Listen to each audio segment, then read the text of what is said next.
विजेता। आज प्रस्तुत है रामवृक्ष बेनीपुरी का लिखा ये नाटक। तो लीजिए सुनिए नाटक विजेता।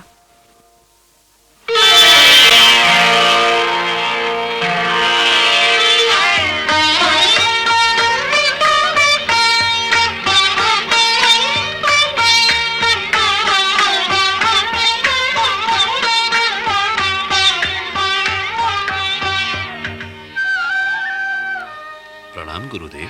धन्य वत्स धन्य। यवनों के इस अस्त्र पर भी तुमने निपुणता प्राप्त कर ही ली। यवनों के नहीं, विजेताओं के अस्त्र पर कहिए गुरुदेव।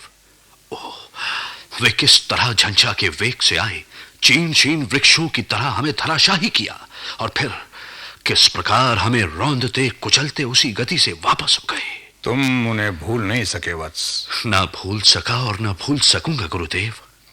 अब भी उनके मांसल पुट्ठे, उनके पैने भाले, उनका क्षिप्र वेग और उनके भीषण जयनाद मस्तिष्क में साए साए मचाए रहते हैं। शक्ति, साहस और गति के अवतार से दिखते थे वे, और सबसे बढ़कर उनका वो नेता अलक्षेंद्र। गुरुदेव, उनकी आंखों में वो क्या था जो उसके सामने गया बिना झुके नहीं रह सका? किंतु एक ऐसा भी था जो नहीं झुका। आप राजा पुरु की बात कहते हैं? नहीं, एक ऐसे पुरुष की जो अपने को बार बार भूल जाया करता है, जो दूसरों के पुट्ठे देखता है किंतु जो न अपनी विशाल भुजाओं को देखता है न प्रशस्त वक्षस्थल को, जिन्हें देखकर अलक्षेंद्र भी मोहित हो गया था। कदाचित इसीलिए उसे बंदी बनाकर अपने देश ले जाना चाहता था वो, ये दिखाने को कि देखो, एक देश ऐसा भी है जहां के लोग ऐसे हृष्ट पुष्ट होते हुए भी पराजय स्वीकार करते हुए नहीं लजाते। किंतु क्या वो उसे बंदी रख सका?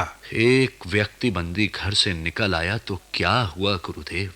सारे देश के हाथों में तो वो हथकड़ियां डाल ही गया। तुम्हें अपमान बोध हो रहा है चंद्र? जो अनुभव करता हूं वो केवल अपमान ही नहीं है गुरुदेव।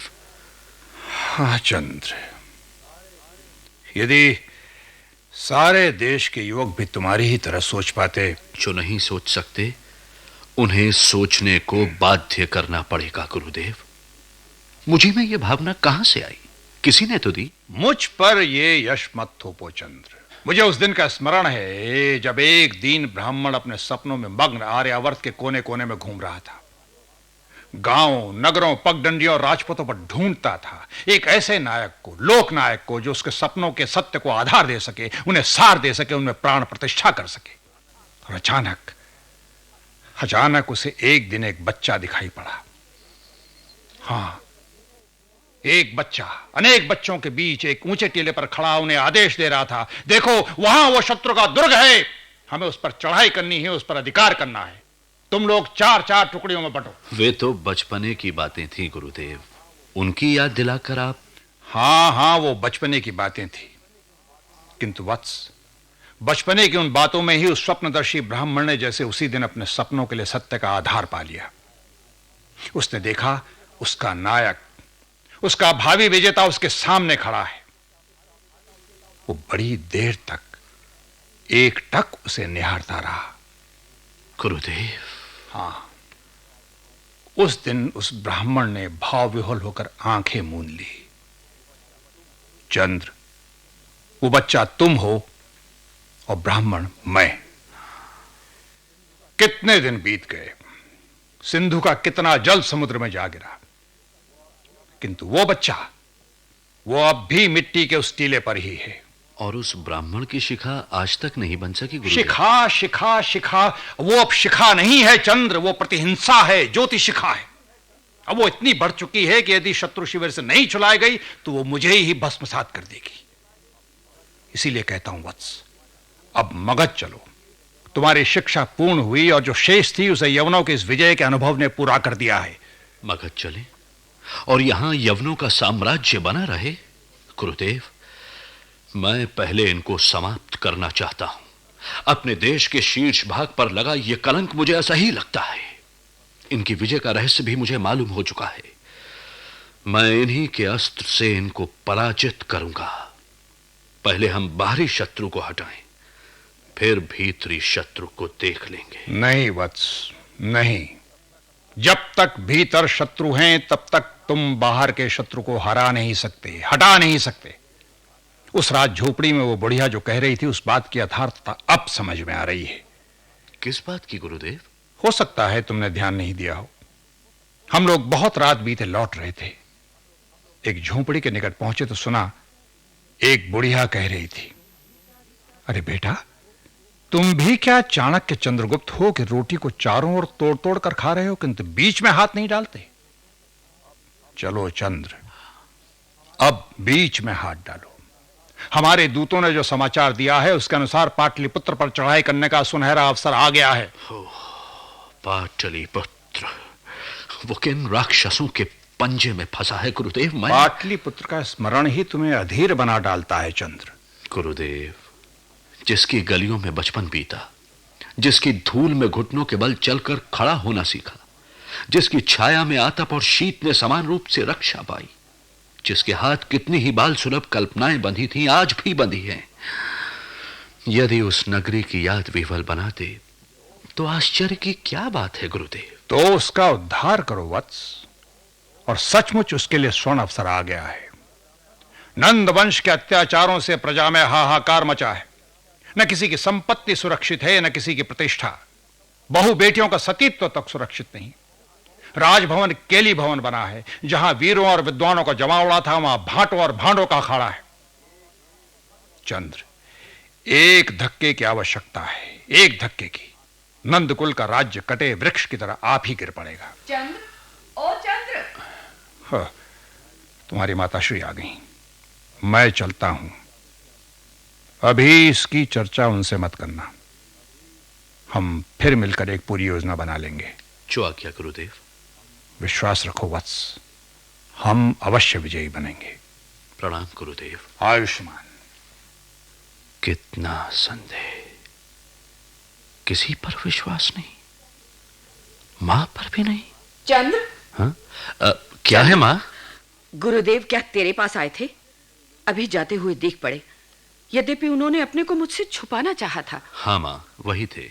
चंद्र, पुत्र, अपने को आहत मत कर। ये कैसा इंद्रजाल है मां, ना इसे तोड़ पाता हूं, ना इससे निकल पाता हूं। लोग समझते हैं ये ब्राह्मण मुझे नचा रहा है। ऊपर से देखने पर ऐसा लगता भी है, किंतु भीतर कौन सी शक्ति मुझे नचा रही है, मैं कैसे बताऊं, मैं कैसे? तुम बता सकती थी मां, किंतु जब जब मैंने चर्चा चलाई, तुम कुछ ऐसी विवल हो उठती हो कि जाने का पुत्र, समय आने पर सब जान जाएगा तू। घटनाओं का एक चक्र होता है पुत्र, जिसे पूरा करना ही पड़ता है। यही देखना, हम कहाँ थे, कहाँ आ गए हैं। लगता है हम अंधकार में भटक रहे हैं। डरने की बात नहीं है मां। देखो अपने इस चंद्र की ओर। अंधकार कटेगा, कट कर रहेगा मां। चंद्र, मेरे पुत्र। मां, ये क्या मां? कुछ नहीं पुत्री, कुछ नहीं। देखना इस चंद्र को, इस निर्जन में, यहाँ इस धूप में। मैं किस किस को देखूं? इन्हें, तुम्हें या अपने आप को? क्षमा करो मां, तुम सदा अतीत से अभिभूत हो, ये भविष्य में लीन है, किंतु मेरा तो सिर्फ वर्तमान है। चंचल, क्षणिक, नश्वर वर्तमान। अब उधर मेरी रसोई ठंडी हो रही है और इधर भाले चल रहे हैं। हाँ रे, बहुत देर हो गई। चंद्र, तू जा भोजन कर। मैं नदी से स्नान करके अभी आती हूँ। आज मेरा व्रत है ना। मां, तुम इससे व्रत क्यों नहीं कराती? सुनती है रे चंद्रे, सदा तुझी पर धौंस जमाता रहता है। तू इस पर शासन क्यों नहीं रखती है बेटी? इन पर और शासन? मां, गरुड़ को कभी पालतू बनाया जा सका? गरुड़? बहुत ही सही कहा तूने पुत्री। मेरा गरुड़ जाने कब घोंसला बनाएगा। गरुड़ घोंसला नहीं बनाता मां। वो क्यों बनाए घोंसला? क्या घोंसलों की संसार में कमी है? हाँ, किसी दीन पंछी के घोंसले पर अधिकार जमाता है। दीन नहीं, अशक्त कहो। शक्तिहीन के लिए ये पृथ्वी नहीं है चंद्रे। देखो, यूं आपस में नहीं लड़ा जाता। पुत्री, तू तो कहने आई थी कि रसोई ठंडी हो रही है और लगी लड़ने। जा, इसे ले जा। मैं आई, बस अभी आई। अच्छा माँ, लाइए, मैं भी आपकी सहायता करती हूँ। मत छूना मेरे इन अस्त्रों को। क्यों? क्या मेरे छूने से तुम्हारे अस्त्र अपवित्र हो जाएंगे? एक लक्ष्य क्या वेद लिया कि अपने को अलक्षेंद्र ही मान लिया है। ऐसा लगता है तूने अलक्षेंद्र को देखा था। क्या उसे देखने के लिए बंदी बनना आवश्यक था? मुझे तो वो ढोंगी और कायर चचा। ढोंगी? कायर? हाँ, जो मूछें मुड़ाकर अपने को सदा किशोर सिद्ध करना चाहे, सिर पर मेढ़े के सींग बांधकर अपनी युद्ध प्रियता की घोषणा करता फिरे, वो ढोंगी और कायर नहीं तो और क्या हो सकता है? ओहो, इतनी तह तक जाती हो तुम। ये पुरुष होते हैं जो ऊपर ऊपर तैरते फिरते हैं। क्या बोली? माँ ने तुझे सिर चढ़ी बना रखा है। सिर चढ़ी नहीं, सिर मढ़ी। मैं उनकी दुलारी पुत्री हूँ। गुरुदेव ने जो आपके लिए किया है, माँ ने वो मेरे लिए किया है। अच्छा? आप समझते हैं आप ही सीख रहे हैं, मैं कुछ नहीं सीख रही। हाँ, गुरुदेव ने आपके लिए ढोल पीटे हैं, लेकिन माँ ने मुझे गुप्त रूप से सिखलाया है। कहो, ऐसा लक्ष्य मैं भी वेद दूं? क्या कहा? तू लक्ष्य भेद करेगी? करूंगी नहीं, करती हूँ। जिस दिन से तुमने ये अभ्यास प्रारंभ किया, माँ ने मुझे भी इसका अभ्यास प्रारंभ कराया है। कहती हैं, पुत्री, चंद्र के आधे भाग की तू अधिकारिणी है। तू वो सब जान ले जो चंद्र जानता है। निर्बल को भाग नहीं मिला करता। ओहो, तो आप मेरे आधे भाग की अधिकारिणी हैं। जी हाँ। अरे आप दोनों ने कैसा आधा आधा बांट लिया, जैसे मेरे भाग्य में कोई भाग ही नहीं है। हाँ श्वेत केतु, अच्छे आए तुम। अच्छे आए और बुरे भी आए। भाई अच्छे आए क्योंकि आप दोनों की जोड़ी देखकर प्रसन्नता हुई, और बुरे आए क्योंकि अस्त्र शस्त्र देखते ही मुझे ज्वर लग जाता है। अच्छा, देखो देखो चंद्रे, कवि जी को पकड़ो, बेचारे ज्वरा वेग में कहीं गिर ना पड़े। अब अरे, तुम्हारा शरीर तो सचमुच कांप रहा है श्वेत। तुम व्यंग विद्रूप कर लो चंद्र, किंतु मैं बार बार कहता हूं कि संसार में केवल युद्ध, मारकाट, रक्तपात, विजय आदि नहीं है। यहां ऐसे पदार्थ भी हैं जो दर्शनीय हैं, उपभोग करने योग्य हैं, किंतु तुम क्या समझो? तुम तो दो चट्टानों के बीच में पड़े हो। दो चट्टानों? हाँ, एक ओर वो ब्राह्मण और दूसरी ओर माँ। आपको आश्चर्य हो रहा है चंद्रे? माँ जो बाहर से दिखती हैं वो नहीं है। उनमें करुणा की कमी नहीं, बल्कि उन्हें देखकर तो मुझे उस चट्टान की याद आती है जिस पर झरना अनवरत झरा करता हो। कठोरता और आर्द्रता का अद्भुत सम्मिश्रण। अरे छोड़ो इन चट्टानों की बात श्वेत। देखो, ये चंद्रा मुझसे झगड़ पड़ी है, इसे मना लो। तुम चंद्रा को धोखे में रख लो चंद्र, पर मुझे धोखा नहीं दे सकते। ये भी समझती है तुम इसे प्यार कर रहे हो, किंतु तुम्हारे जैसे लोगों के निकट प्यार का क्या मूल्य है? यदि ये बेचारी जान पाती। कवि जी, मैं ना प्यार जानती हूँ न चाहती हूँ। माँ का स्नेह ही मेरे लिए बहुत है। इस विश्वास में मत रह चंद्रे कि माँ तुझे वो दिला सकेंगी जो वो चाहती है। नहीं नहीं, वो ब्राह्मण कब क्या रचना कर देगा कोई कह नहीं सकता। क्यों, क्या बात है श्वेत? आज तुम गुरुदेव पर बहुत बिगड़ पड़े हो। तुम गुरुदेव कह लो, मेरे लिए तो वो ब्राह्मण है, और ब्राह्मण भी कैसा? काला। श्वेत, अब तुम सीमा का उल्लंघन कर रहे हो। गुरुदेव की निंदा मेरे सामने मत किया करो, समझे? अरे, तो आज आप दोनों लड़ेंगे भी? लेकिन मैं जो लड़ने दूं तब ना।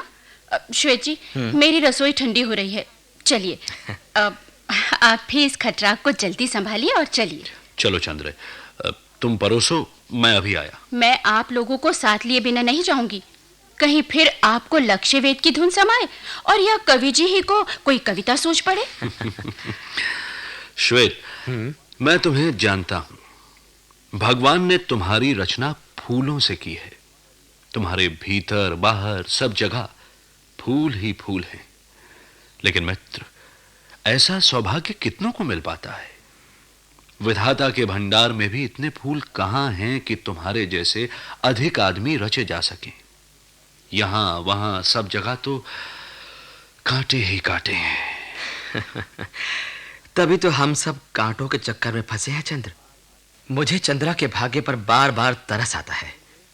तुम पाओगे, गुरुदेव पाएंगे, मां पाएंगी, सब अपने-अपने मनोरथ पूरे करेंगे, किंतु ये बेचारी। मेरे लिए मत दुबले होइए कवि जी। चलिए, चलते हो चंद्र? हाँ, चलो। चलिए। हाँ।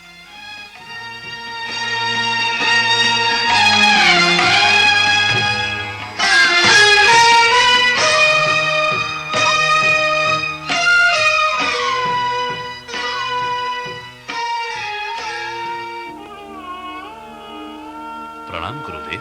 प्रणाम गुरुदेव।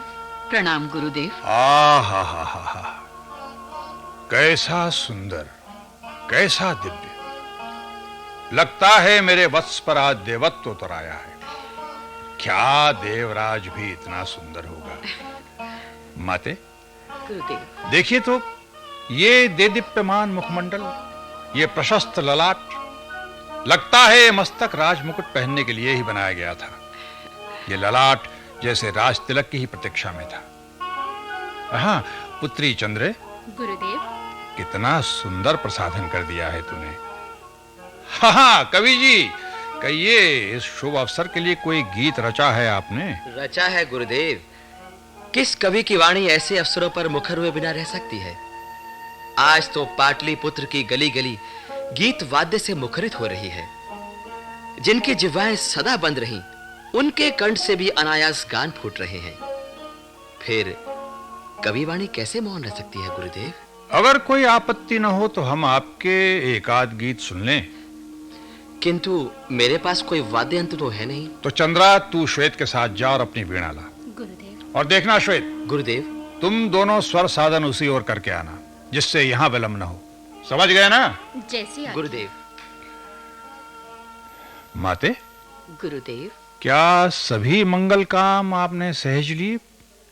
यदि कोई कमी रह गई हो तो उसे भी शीघ्र पूरा कर लेना चाहिए ना? क्यों? हाँ हाँ, कई काम रह गए हैं गुरुदेव। मैं उन्हें संभाल कर अभी आई। गुरुदेव। उद्विग्न मत हो वत्स। कुछ बातें हैं जो हम लोग एकांत में ही कर लें तो अच्छा है। हाँ, कोई उतनी बड़ी बात भी नहीं है। गुरुदेव की जो इच्छा, जो आज्ञा। देखो चंद्र, आज मेरे मनोरथ पूरे हुए। नंदकुल का नाश हुआ, किंतु जिस नाश के पीछे निर्माण नहीं होता, वो नाश अधिक नाशकारी सिद्ध होता है। अब तुम्हें पाटलिपुत्र के स्वर्ण सिंहासन पर बैठना है और एक ऐसे साम्राज्य की नींव रखनी है जो हमारे पूज्य ऋषियों की चक्रवर्तित्व की कल्पना को सार्थक करे। चक्रवर्तित्व की कल्पना? हाँ हाँ, चक्रवर्तित्व की कल्पना। तुम्हें उसे साकार करना है जिसकी स्थापना के लिए राम ने वनवास का दुख उठाया, लंका कांड रचाया, जिसके लिए कृष्ण ने महाभारत का वो लोमहर्षक युद्ध कराया, अपने संपूर्ण गोत्र को बलि चढ़ाया। किंतु तो भी वो कल्पना अधूरी ही रही। आसे तो हिमालय के एक छत्र राज्य की वो कल्पना, जब देश की संपूर्ण इकाई एक तरह से सोचे, काम करे। किंतु गुरुदेव, ये साध्य है वत्स। इसे प्राप्त करना है और तुम करके रहोगे। किंतु एक बात है चंद्र, कहते हुए संकोच होता है। ऐसी कौन सी बात है गुरुदेव जिस पर आपको भी सोचना पड़े? सुनो वत्स, मेरी दृष्टि एक बार एक ही लक्ष्य की ओर जाती है। जब उस दिन संयोगवश तुम्हें वो खेल रचाता हुआ पाया तो मैंने निश्चय कर लिया कि तुम्ही को लेकर अपने स्वप्न को साकार करूंगा। उस समय मैंने आवश्यक नहीं समझा कि तुम्हारा कुल गोत्र पूछूं। किंतु चंद्र, आज जब तुम सिंहासन पर बैठने जा रहे हो, यह आवश्यक है कि तुम्हारे कुल गोत्र की घोषणा की जाए। कुल गोत्र की? क्या सिंहासन पर बैठने के लिए किसी विशेष कुल गोत्र का होना आवश्यक है गुरुदेव? यदि हो तो अच्छा है, और यदि नहीं हो? गुरुदेव, राज सिंहासन विजेता को खोजता है और वरण करता है। किंतु वरण करने के बाद वो भी चाहता है कि वो जो उस पर बैठने जा रहा है घोषणा करे कि वो किस कुल से है। गुरुदेव, चंद्र सूर्यवंशी है। मां, चंद्र सूर्यवंशी है? हाँ गुरुदेव। माते, मैं ये क्या सुन रहा हूं? आपने कभी ऐसी चर्चा नहीं की। कैसे करती गुरुदेव? आपको राजवंश से ही घृणा हो गई थी। गुरुदेव, हम कौशल नरेश विदुरथ के मारे हुए हैं। विदुरथ जिसे संसार शाक्य कुल का नाती मानता रहा है, किंतु एक दिन उसे इसकी यथार्थता मालूम पड़ी और उसने आप ही की तरह एक भीषण प्रतिज्ञा कर ली। कैसी प्रतिज्ञा मां? मैं शाक्य कुल का मूलोच्छेद कर दूंगा। किंतु माते, वो कौन सी बात थी कि उसे ऐसी भीषण प्रतिज्ञा करनी पड़ी? अवश्य उसके भीतर कहीं अपमान रहा होगा। हाँ गुरुदेव, अपमान ही था। जब विदुरथ के पिता ने कपिल वस्तु पर विजय प्राप्त की, उसने एक वचन लिया, शाक्य राजकुल अपनी कन्या उससे ब्याह दे। शाक्यों को यह कैसे स्वीकृत हो सकता था? किंतु कोई उपाय तो करना ही था। विजयी क्या तर्क सुन सकता है? अतः छल की शरण ली गई। एक दासी पुत्री को राजकन्या कहकर अर्पित कर दिया गया। विदुरथ उसी से उत्पन्न हुआ। दासी पुत्री से राजकन्या, उससे उत्पन्न राजकुमार। हाँ, फिर तो कुछ होना ही था। जब वो किशोर हुआ तो एक बार वो ननिहाल आया। छोटी मामी उसे बहुत प्यार करती थी। उसे उद्विग्न देख उसने बता दिया कि वो लोग क्यों उसके साथ भोजन नहीं करते। बस विदुरथ ये सुनते ही विक्षिप्त हो गया और भीषण प्रतिज्ञा कर बैठा। ओहो, प्रकट इतिहास के पीछे क्या क्या छिपा रहता है। कौशल और कपिलवस्तु के उस सर्वनाशी युद्ध का रहस्य आज खुला। माते, किंतु आप लोग कैसे बच निकले? हम लोग कहाँ गुरुदेव, तब चंद्र का जन्म भी कहाँ हुआ था। वो गर्भ में था। मैं कपिलवस्तु से भागी और भटकती हुई पिपली कानन पहुंची। वहां मोरियों को जब सारी बातें मालूम हुई तो उन्होंने मुझे अपनी शरण में ले लिया। किंतु उनसे एक भूल हो गई। दंभ में आकर उन्होंने इसकी घोषणा कर दी। फिर क्या था, विदुरथ वहां भी चढ़ दौड़ा और पिपली कानन को भी उसने नष्ट भ्रष्ट कर दिया।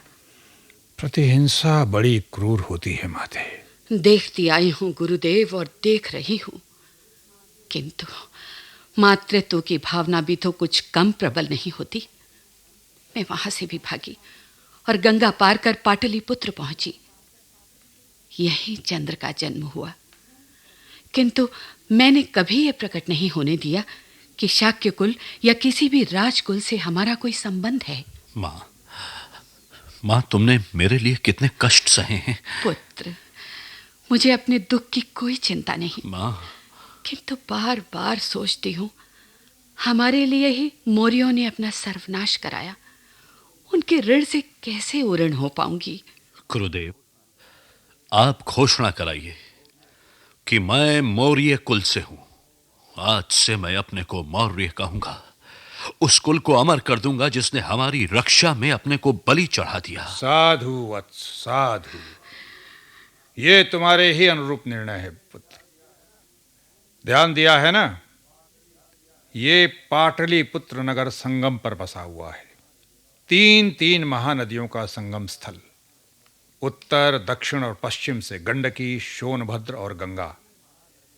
ये तीन महान नदियां आकर यहां मिली हैं और तीनों एक होकर पूर्व दिशा को प्रवाहित हुई हैं।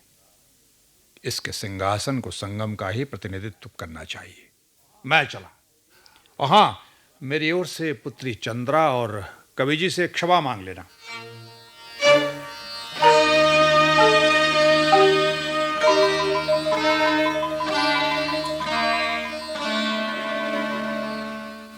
इस समय सिंधु के दोनों ओर निस्तब्धता छाई है।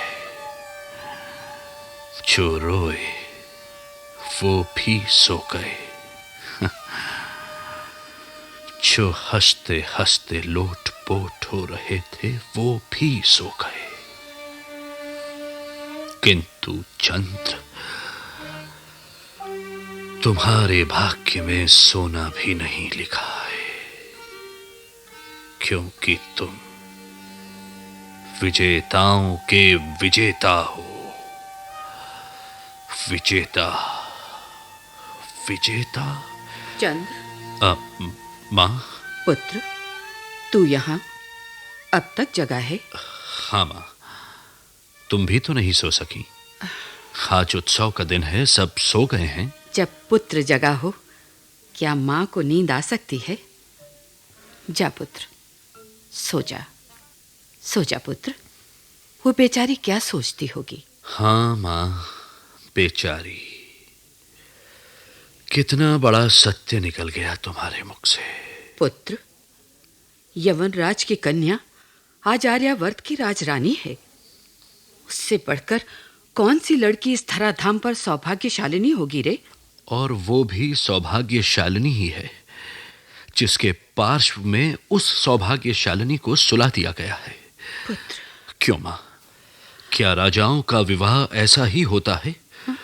कभी किसी के साथ कोई दासी कन्या सुला दी गई, कभी किसी राजकन्या को लिटा दिया गया। लिटा दिया गया? तो क्या वो स्वयं आई है माँ? चंद्र, उसके पिता ने उसे अर्पित किया है पुत्र। क्योंकि वो पराजित हो चुका था और अपनी पराजय को जय में परिणत कर देने की बुद्धिमानी उसमें थी।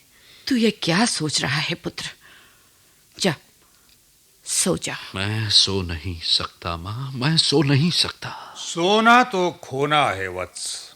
गुरुदेव, आदमी जितना जगता है उतना ही अधिक पाता है। कोई बात नहीं चंद्र, यदि तुम सो नहीं पाते। ज्यों-ज्यों उत्तरदायित्व बढ़ता है, निद्रा दूर भागती जाती है। आप भी अब तक नहीं सोए गुरुदेव? मेरे लिए पहली रात नहीं है चंद्र। थोड़े दिनों के बाद तुम्हें भी इसका अभ्यास हो जाएगा। गुरुदेव, ऐसा अभिशाप मेरे पुत्र को। माते, अब ये चंद्र तुम्हारा ही पुत्र नहीं है, ये तो सारे देश का चंद्र है, जो सिंधु तट पर संसार के विजेताओं के विजेता के रूप में खड़ा है। ऋषियों की कल्पना साकार की है इसने माते। ये ऋषि पुत्र है, देव पुत्र है। तुम्हारे सामने भारत का प्रथम चक्रवर्ती सम्राट खड़ा है माते। गुरुदेव, गुरुदेव, मुझे लगता है उस यवन सेनापति ने आपको पराजित कर दिया। नहीं वत्स, यवन सेनापति ने चाहे जिस उद्देश्य से अपनी कन्या को उपहार रूप में भेजा हो, मैंने स्वीकार करने के पहले भली भांति सोच लिया है। वत्स, सदा यह देखा गया है कि कलम बांधी जाती है, दो ओर से दो डाले लेकर उन्हें मिलाया जाता है, और जहां दो मिलाए जाते हैं वहां थोड़ा बल का प्रयोग करना ही पड़ता है। मानव को स्वयं मिलना चाहिए गुरुदेव। जहां मिलाने की चेष्टा हुई, मानवत्व समाप्त होकर रहेगा। तुम चंद्रा की बात कर रहे हो? गुरुदेव, उस बेचारी के साथ महान अन्याय हुआ है।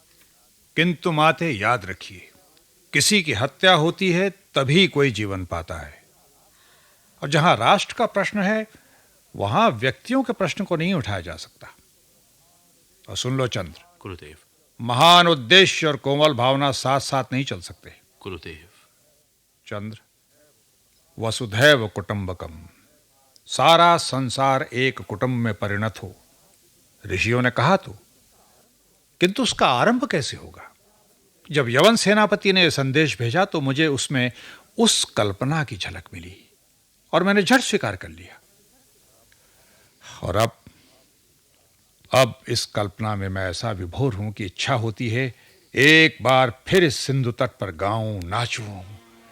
हाँ, चलिए गुरुदेव, चलिए, हम सब नाचें गाएं। श्वेत, ये क्या बोल रहे हो श्वेत? सोचो, कहां हो, किसके सामने हो? आज सबको क्षमा है चंद्र, तुम सबका मंगल हो, कल्याण हो। मैं चला। प्रणाम गुरुदेव।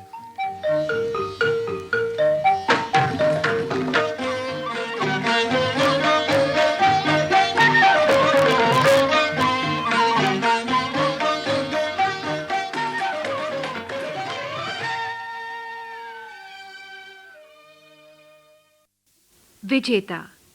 अभी आप रामवृक्ष बेनीपुरी का लिखा ये नाटक सुन रहे थे। निर्देशक थे सुदर्शन कुमार, प्रस्तुतकर्ता शोभाकांत राय। नाटक में भाग लेने वाले कलाकार थे B.M. बडोला, मंजू मैनी, अशोक मलकानी, हर्ष बाला और रजनीश शर्मा। ये नाटक केंद्रीय नाटक एकांश द्वारा आकाशवाणी के दिल्ली केंद्र पर तैयार किया गया।